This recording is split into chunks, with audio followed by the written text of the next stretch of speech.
Hi there, Shine Rocha here, CTSS at Pepperl+Fuchs, and today we are going to learn how to interface the ASI KE5 Gateway for your IoT application using REST API. In this video, we're going to go through an introduction on the ASI KE5 Gateway, what is IIoT, what is REST API, and a basic knowledge of how it works. In the subsequent videos, we're going to take a deeper dive into REST API with some hands-on exercises using Postman and then using Node-RED. So without any further ado, let's get started. Let's get started by discussing about our new ASI KE5 gateway. As we can see from the picture in front of us, it's very compact in design with very good features. It comes with single and dual network support. So at max, our gateway can support 2 ASI networks. It has a dedicated service interface, Ethernet port in front of it, which can be used to get access to the state-of-the-art web interface for configuration and diagnostics of the network. Moreover, if you connect it to a wireless router, you can even get access to this web interface wirelessly using your phone or your tablet. How cool is that? It also has a SD card slot which uses any micro SD card, and it can be used to get backup of the ASI gateway itself. Apart from that, it also supports an auxiliary power port which uses any off-the-shelf 24 volts power supply, and that just powers our KE5 gateway. In case the ASI power goes out, the gateway still has power to communicate with the system it's connected to. Moreover, a single gateway can support Ethernet IP or Profinet with REST API. Let's talk briefly about Industrial Internet of Things, IIoT. Most probably, you've already heard about IoT, Internet of Things, and there's a high probability that you're surrounded by one or more IoT devices at the given moment. It can be your smartwatch, the smart fridge, any home devices, or even the light bulb that comes nowadays with Wi-Fi connectivity. In the same essence, Industrial Internet of Things collect data from sensors, actuators, and machines and push them to an on-premise server or a cloud for data analytics, SCADA, MES, or any other services that utilize that data.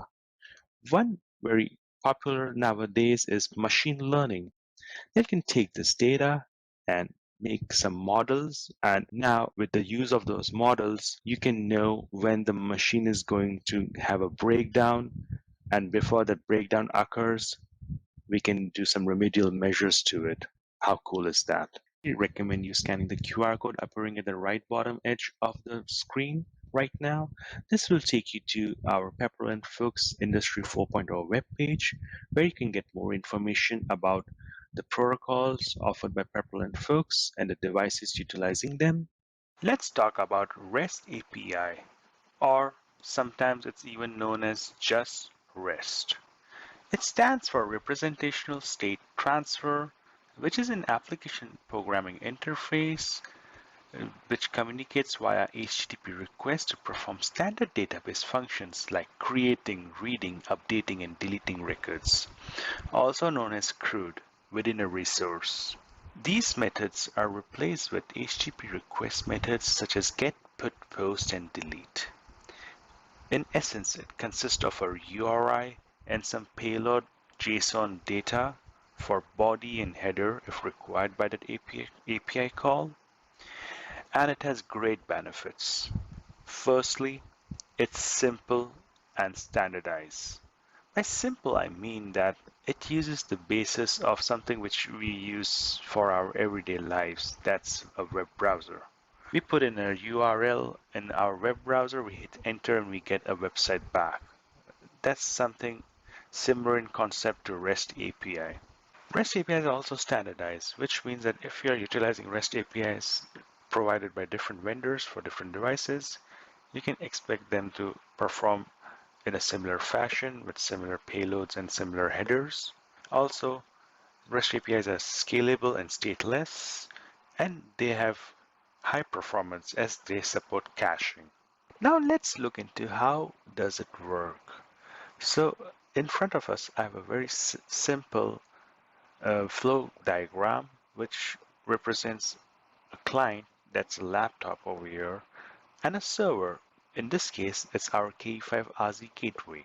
And the client sends a URI with some JSON header and body to the server, and the server does some action or response back with some information depending on the REST API call being made.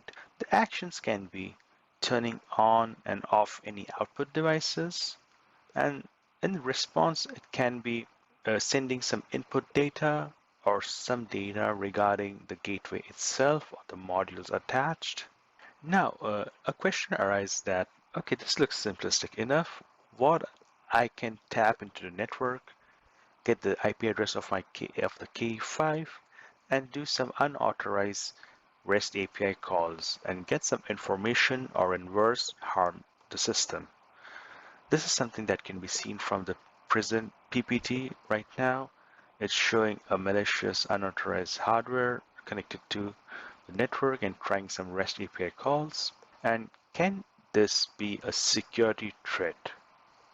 I don't think so, not at all, because of JWT token. JWT token is something that's required for authorization, and unauthorized API calls are just ignored. Let's look more into JWT. It stands for JSON Web Token, and it's an open standard. You can find more information on the web regarding it.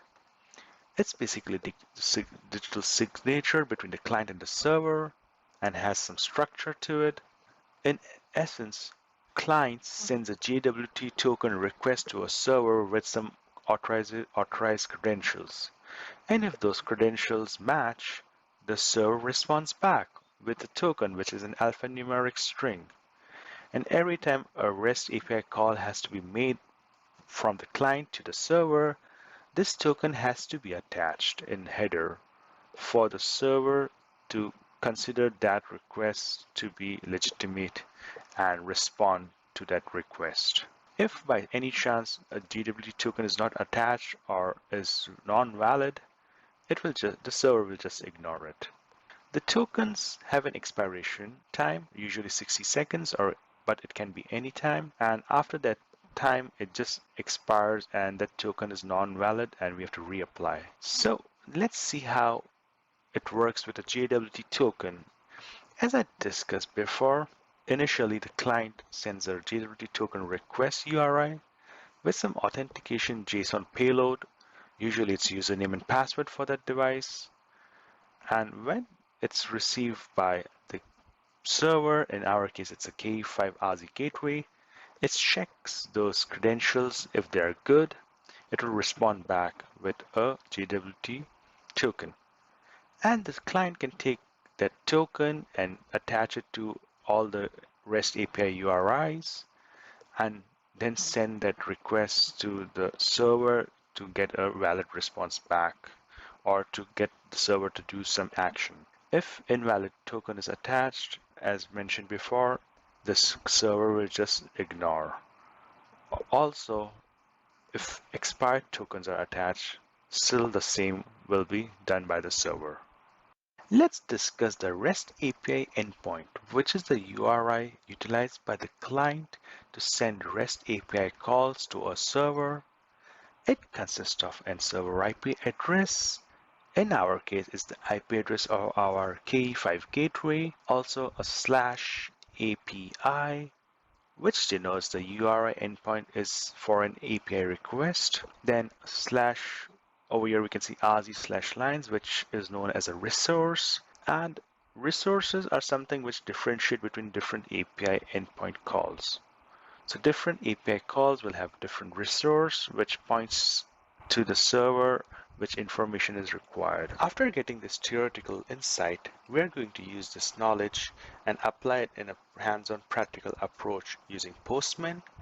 And further ahead, we're going to use Node-RED and apply the same REST API knowledge. So please make sure to check the subsequent videos. The links are in the description. Thank you very much for watching the video.